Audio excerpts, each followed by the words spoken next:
Welcome back, McFly subscribers. Today we're kicking off a brand new series all about Midge Dry Flies. And what better fly to start with than one of the most popular Midge Dry Fly patterns ever tied, the Griffith Gnat. This fly is incredibly quick and easy to tie. It's much easier to see on the water than most tiny midge dries, and rather than imitating a single midge, it imitates an entire midge cluster. This is McFly Angler.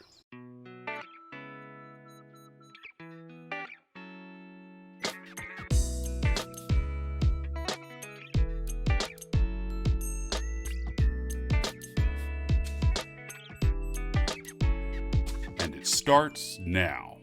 Alright, let's get started tying. Place a hook securely in your vise. For a hook, I'm using Risen's Dry Fly 100 in size 12. You can certainly tie these much smaller, but I actually prefer tying mine in a larger size, and I'll explain why once the fly is finished. We'll also need some thread, and today I'm using Viva 6/0 in black. Start your thread just behind the hook eye and snip or snap off the tag, and then bring your thread back to the start of the hook bend, forming a thread base. Now we need some peacock herl. Pull off 2 strands, roughly align the tips, and snip away those fragile tips. Tie them in so the tips extend forward, just short of the hook eye. Wrap over the tips with your thread and back up near the eye. Grab the butt ends with some hackle pliers and gently twist the strands together to form a rope. Don't overdo it though, because twisting too much can break the fibers. Now begin wrapping forward with touching turns, twisting between each wrap. If your vise has a rotary feature, this is a great time to use it. Just wrap forward, twisting the peacock herl as you wrap. Continue until you reach your thread, and since I didn't use my bobbin rest here, I'm just taking a moment to remove the extra thread wraps that formed while rotating. I'll make one final wrap, secure the herl with your thread, trim away the excess, and make a few more wraps over the tag for extra durability. Now we need our hackle. I'm going to use this beautiful whiting saddle hackle, but any quality grizzly dry fly hackle, including a cape, will work just fine. We're looking to match the feather size to the hook. And I'm using a hackle gauge here, but you can just wrap the feather around the hook to compare the length, and this one looks just about perfect. Strip away the fuzzy fibers near the base and clip the stem, leaving a small tie-in tag. Tie the feather in just behind the hook eye, and I like using an X-wrap here because it helps keep the feather standing perpendicular to the hook. Fold the tag back, secure it with a few wraps, and trim it away. Now spiral your thread back towards the rear of the peacock body, and once you reach the back of the body, begin wrapping the hackle rearward. There's no need to pack the wraps tightly together, just try to keep the spacing as even as possible. When you reach the back of the body, capture the hackle with your thread. Now work your thread back up through the hackle towards the front, gently wiggling it as you go so you don't trap many fibers. Once you're back up at the eye, pull the front fibers rearward and make a couple wraps in front of them so none are sticking forward. Now whip finish your fly. And the tying portion is complete. Super quick, huh?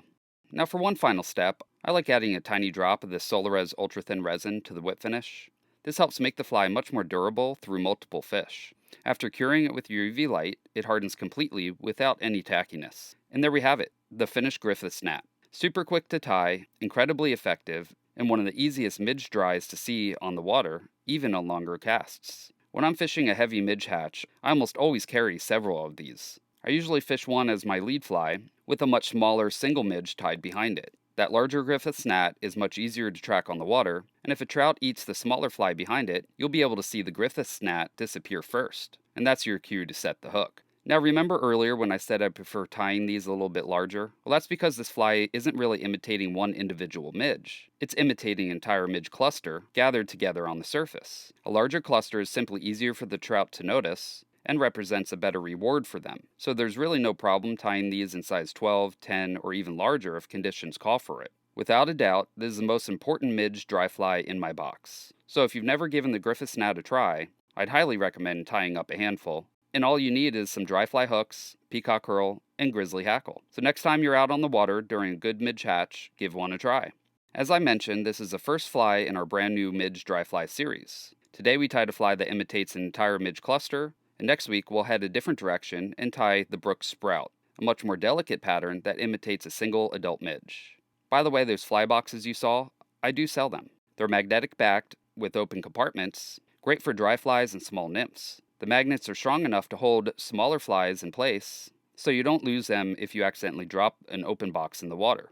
I will link to my Amazon storefront below in the description section of this video if you're interested, where you can pick one of these up, or some of my other fly boxes, or even hats, all with free shipping.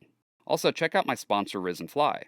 They made the hooks I use today, but they also make some excellent fly rods, reels, and other gear, all at very high quality and excellent prices. Best off, they're offering you all a discount, so go to www.risenfly.com and type in McFly at checkout for 15% off your first order with them. Thank you all so much for watching. If you enjoyed today's tutorial, let me know by hitting that like button. And apparently the new thing is to hype videos, so help me out and hype this one. If you know anyone that could use a reliable Midge Dry Fly in their fly box, send this video their way. I will see you on the next video. Now you go catch some fish.